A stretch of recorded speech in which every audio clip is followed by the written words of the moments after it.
khilaf yang tidak boleh kita ingkari. Artinya kita hanya boleh menjelaskan pendapat ini yang benar, pendapat kamu salah, namun tidak boleh pada tingkatan mencela, menjatuhkan, merendahkan, apalagi menyesatkan, apalagi mengatakan ahlul bid'ah gara-gara perkara-perkara tersebut. Bagaimana kita mengetahui pendapat ini merupakan masalah khilaf yang ijtihadiyah? Kita katakan kita kembali kepada buku-buku ahli fikih. Kita cek buku-buku ahli fikih tersebut. Apakah masalah ini ternyata yang masalah khilaf sejak dahulu dan khilafnya kuat? Ya. Kalau ternyata khilafnya kuat, benar-benar ijtihadiyah, maka tidak boleh kita menyesat-nyesatkan orang gara-gara masalah ini.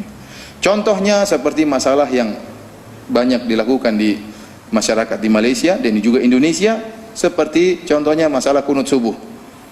Kunut subuh adalah perkara yang dikhilafkan oleh para ulama. Kita tahu mazhab Syafi'i menyatakan kunut subuh sunnah. Sementara kalau kita pelajari secara sanad, bahwasanya sanad hadis yang menyatakan disunahkannya kunut subuh, sanadnya lemah, tidak bisa dijadikan dalil. Tetapi ini masalah khilafiyah yang muktabar, khilafiyah yang kuat. Maka tidak, kita boleh, berhak kita untuk menjelaskan bahwasanya ini pendapat tidak kuat, ya, meskipun dikatakan oleh Imam Syafi'i dan para pengikutnya, namun ini pendapat yang kuat, kunut subuh tidak ada. Kenapa? Karena dalilnya lemah. Cuma sampai tahapan itu, tidak boleh kemudian kita mengatakan sesat, bodoh kunut subuh, ngawur, tidak boleh seperti itu. Haram. Manhaj Ahlussunnah mengatakan tidak boleh seperti itu.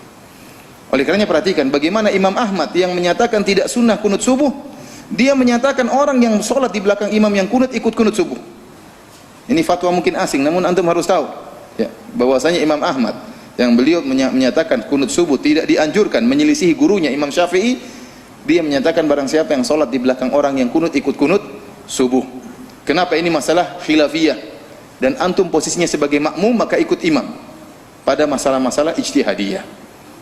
Beda kalau imamnya sholat asarnya 5 rakaat, ya jangan diikuti. Ini masalah jelas, tidak boleh.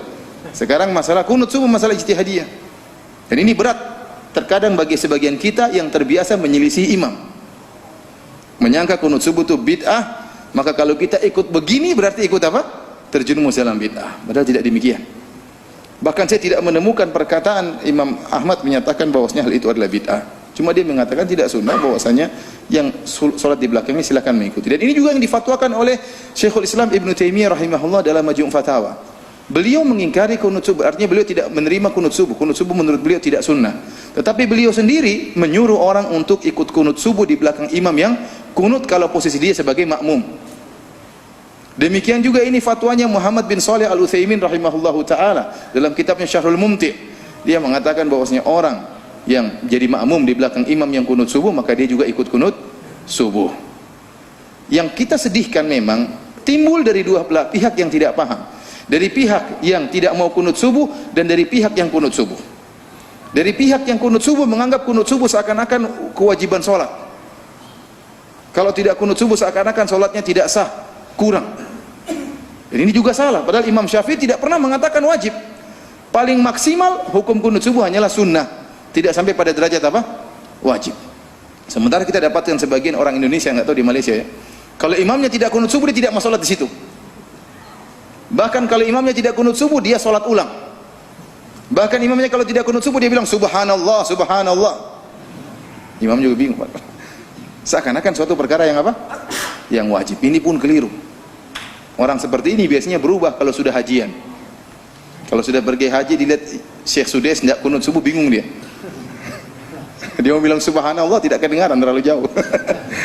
Bingung bagaimana sih Pak? Apakah jutaan orang sholat tidak sah semua? Apakah jutaan orang semua sholat tidak sah di belakang imam Syekh Sudes yang tidak kunut subuh? Dan ada yang nekat, imamnya tidak kunut subuh, dia kunut subuh sendiri. Ini salah seperti ini. Imam Syafi'i tidak pernah mengajarkan demikian.